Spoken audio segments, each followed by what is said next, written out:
Everybody, welcome back to another episode of FSi DFS Fantasy Baseball Picks. I'm your host Mega Ruler 31.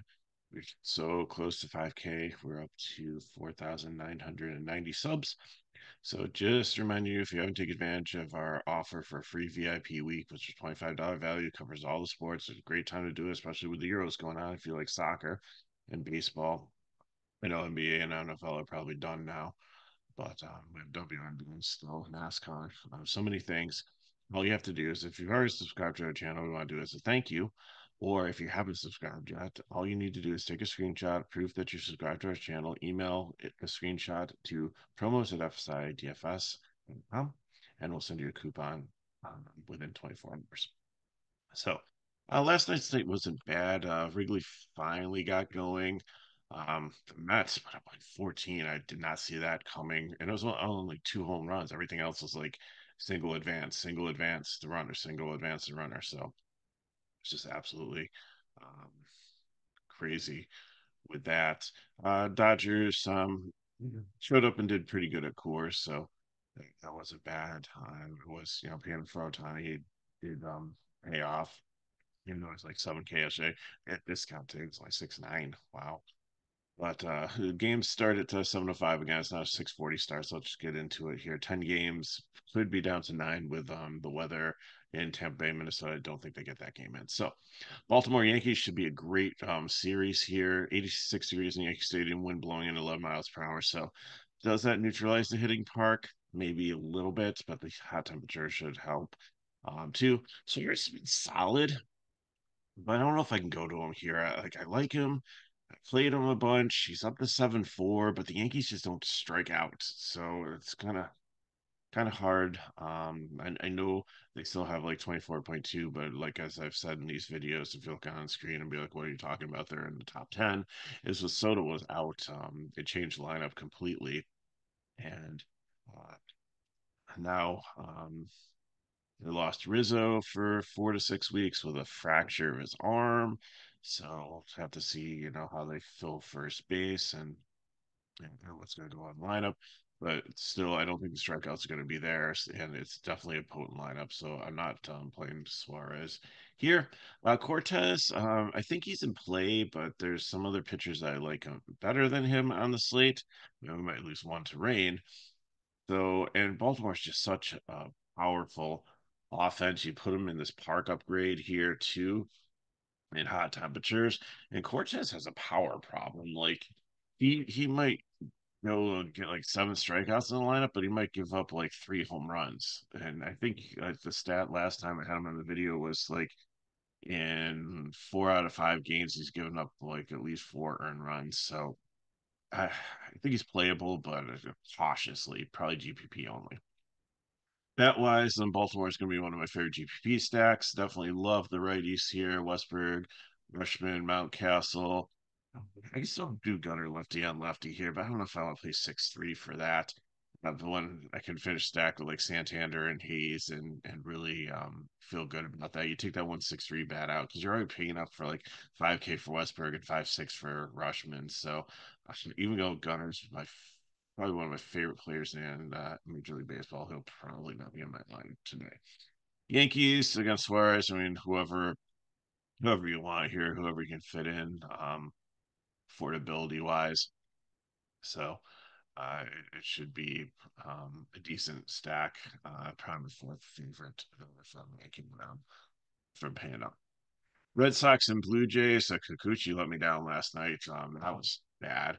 I had a good share of him, but the Red Sox, especially Tom, like right-handed, like I guess he's back from his injury. He had double dong last night, so incredible there.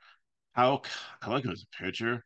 The Blue Jays have struggled, but there is no way I can pay 2-3 for him.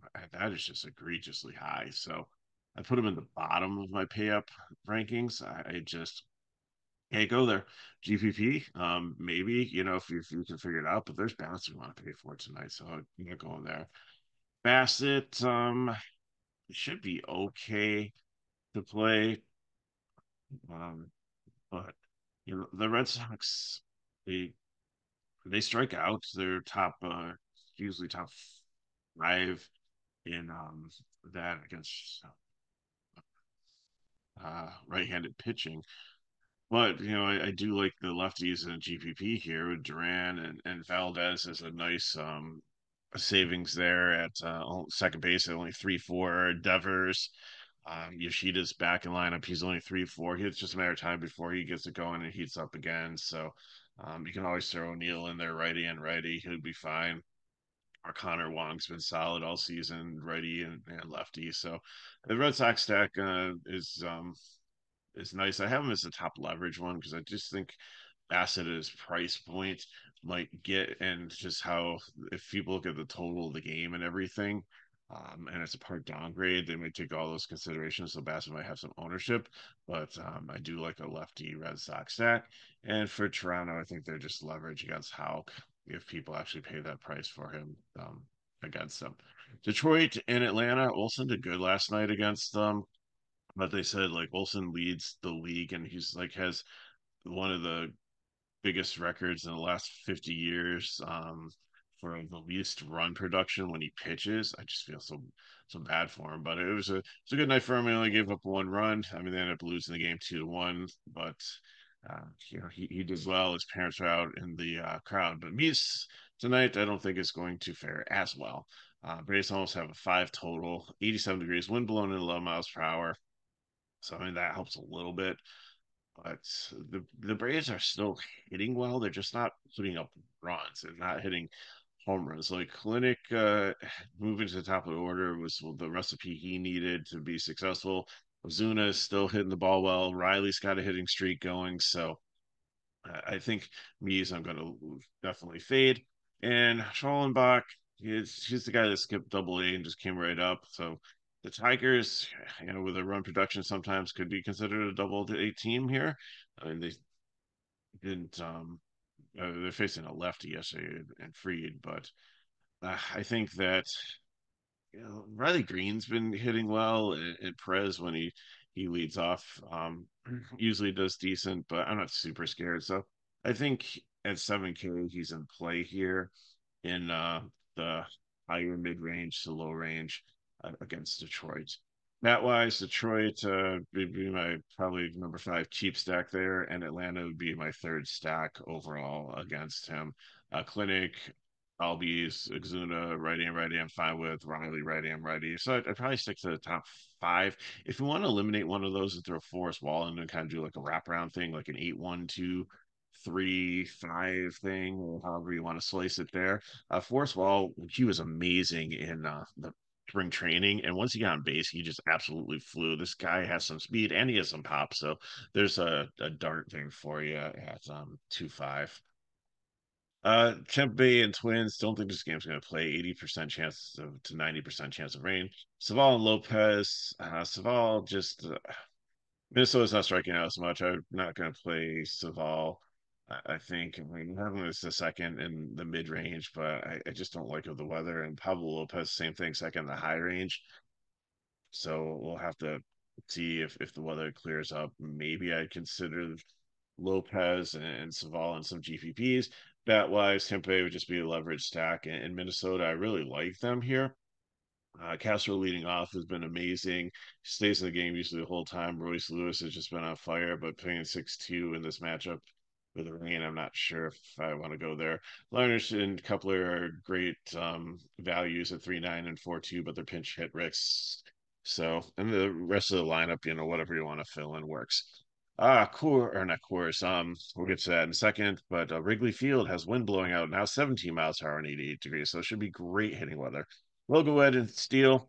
Well, I have him in the fade no interest one, but in deep GPPs, you can take some shots on him. He's a ground ball pitcher, so that might not affect him with the wind here.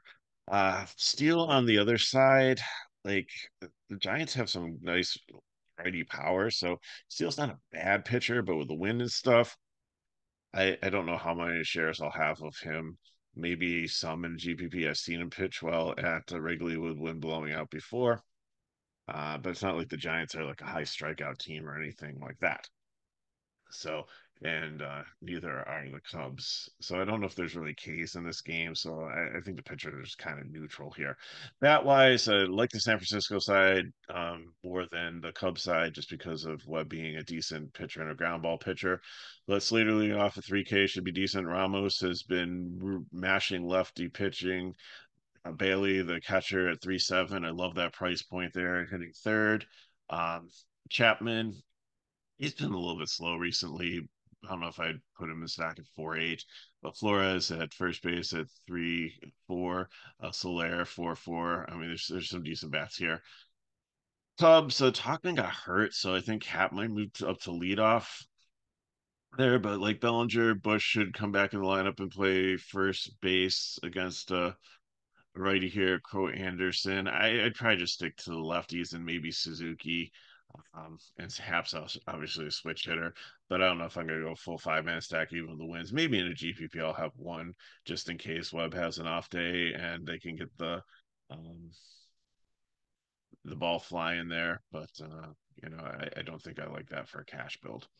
Mets and Rangers. I mean, Severino and Lorenzen here, the four total, a low again, but we'll have to see if they put up runs like last night. Severino's been solid, and Texas has really been banged up and struggled. So I think the top three in the lineup are the most impressive part, and then it falls off from there. Again, it's kind of like Arizona, it's kind of like Atlanta. It's just like these teams like that. The last couple of years have just been elite juggernaut offenses, are just not firing this year. And McKinley's put a lot of stuff in chat about just like runs and stuff. And this is like maybe a dead ball era that we have. And maybe they changed the baseball, so there's not as much offense. Who knows? But Mets, I think, is definitely in a GPP stack behind Colorado and Baltimore. Yeah, maybe I'll get some exposure, so I don't. It's like the fear of missing out I have now after seeing you last night. And Texas, again, in the GPP, in case Severino has an off night, but I think he's a decent pitcher in the 8K range to consider. Houston and the White Sox, Valdez and Cannon. Valdez probably a top pitcher on slate, very chalky against the White Sox. They struggle against the left-hand pitcher mightily. Wind's blowing in 17 miles per hour here, so that's going to definitely help pitching. Cannon on the other side, I mean, Houston is the same story. It's kind of like the Rangers in Atlanta. They've dealing with injury. Tucker's been out of the lineup, and that's really kind of hurt them. And just some other pieces just haven't worked out. So again, they're top heavy with the two-way Bregman and Alvarez are always in play, but the rest of them I'm not as fearful for. So Cannon is had a better matchup last time. I can't say that I'm strongly recommending him. I like Myers and Harris better in that price range, but I think he's definitely in play in GPPs there. And Houston was probably the second, should be the second best on the slate, but with the wind blowing in and stuff, they have high total of 5.11, but I think there's more of GPP. I wouldn't trust the stack as a cash stack. Now Coors Field's a little bit of rain, but it's only like 30%. Then it tapers off pretty quickly. So it may be delayed. They should get this one in. Wind blowing in at 10 miles per hour, but any wind in Coors can cause chaos. Walker Buehler and Austin Gomber. Buehler struggled recently. He hasn't been great, but he did face the Rockies about a month ago at Dodger Stadium and had a good game. He had 7 strikeouts and I think like it was high teens or like 20 DK points, so it should be fine with that. Gomber on their side not touching at all. Dodgers love the righties here, but don't sleep on Otani, even as though he's 6'9", because like there's no lefties in this bullpen. So once you get past Gomber, you should be fine. Otani can hit lefties just as well as you can hit righties, but Smith in play, if he doesn't play in Barnes, I mean that opens up some salary for you. Teoscar Hernandez and Pagas, I really like those plays, and then just figure out who else you want to throw in your lineup there between Rojas, Hernandez, Taylor, and Vargas. All of them are in, well, Rojas is 4K, but the other ones are 3.328 and 3.2. So definitely affordable to make your Dodger stack work. Colorado, Walker Buehler. Was it against Ellie De La Cruz where he gave up like 4 stolen bases? Like they were running on him and stealing left and right. It was crazy. He couldn't stop anything um, that night. So I know Doyle has some speed. Tovar has some speed. Jones is healthy now and should have some speed. Goodman. Like, and just look up the stolen bases for the Rockies, and I think that you definitely want to maybe play some of them in a GPP against Walker Bueller. Milwaukee and the Angels, Tobias Myers and Griffin Cannon. Myers I really like. He's had two solid starts, and the Angels have not. I call them a little good. They put up runs, but they're just definitely not winning. And now they've lost Ruffino out of their lineup, so that's definitely going to hurt them. He went on the IL, I believe. So that's another bat that they're losing. So Myers definitely in play. Griffin Cannon is definitely not someone that I'm going to be looking to play. He's definitely going to be a fade here. Was useful at one point, but he's just not anymore. He's almost turning into gas canning. So love the Milwaukee offense here. Against him, Terang, Yelich, even though it's a little expensive, even the righty's fine. He's been a little reverse splitsies through his career, so anybody that Milwaukee puts out there is in play. And the Angels would just be like a cheap stack. I play them every single day just because it works out more often than not. So um, moving on to the next game. KC and Oakland, Alex Marsh and Hogan Harris. I think both are in play here. Marsha has been solid. I think he had a really good game against the Yankees recently, and this is a much better matchup for him here. Harris has had some decent games, but I don't know. Casey is a really good. Uh, just look at his last couple of games here. He had 24 DK points against San Diego, 31. Or sorry, look at FanDuel. 14.25 with 5 innings. How many strikeouts do you have? 5 Ks. Toronto went 6 innings, 3 Ks. Tampa Bay. So he hasn't been horrible. So keep him in play here. Um, I definitely like some of the other pitchers, but he's with Cannon, Bueller, Sean Black. Like this is if you're trying to get bats in, I mean you're gonna have to probably play out in this range. And there's some decent options, but Marsh I think I like definitely in the mid range is my favorite pitcher. Bat wise, Kansas City just GPP. I think Harris has some decent ways to go there, and Oakland bats would just be a leverage. So look at building it you on your way for your day. Uh, Valdez is going to be a top pay, and then I'm going to pair him with Marsh. There's if you want to drop down to Harris Cannon to get some more money, that's fine. But Milwaukee and San Francisco is where I'm going there. So Bailey, decide who you want first base. If you want to pay down for San Francisco and play Flores, or if you want to put Hodgkins there, it's fine. Terang, third base, I don't know if I'm gonna put Four Chapman. He struggled, but this might be a good get right spot for him. Um, Ortiz is another great way for Milwaukee there. Adamos, Ramos, Yelich, and then you might need to take a one off depending on your build there. Or Frelick is definitely cheap. Brent Perkins is cheap. Probably another Milwaukee bet there, or even Slater leading off at 3K for San Francisco. So gonna take Myers, and then it leaves you 76 to 7,300 in my build. So for your SP2, you can get Bueller, which would make sense for the Dodgers as kind of a correlation play, or Severino, or I forget who else is in that play. Probably Marsh. So definitely some ways to go there, but I'm taking Smith unless Barnes is in and he's not there. I might still consider Barnes in the spot.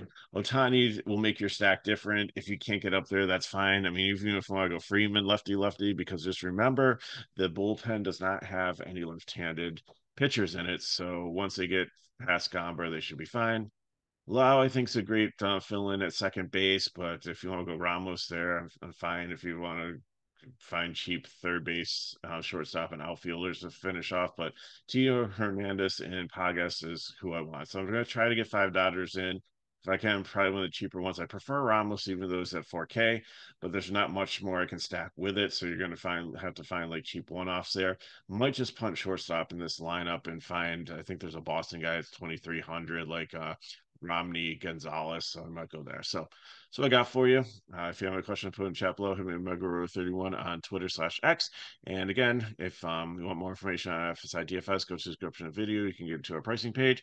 And remember our promo. If you haven't subscribed yet, do it. Or if you have subscribed, just send us proofs to promos@FSiDFS.com, and we'll send you a coupon for free VIP week. So thanks for watching. Hope you have an amazing Tuesday. Good luck in your contest, and I'll see you next.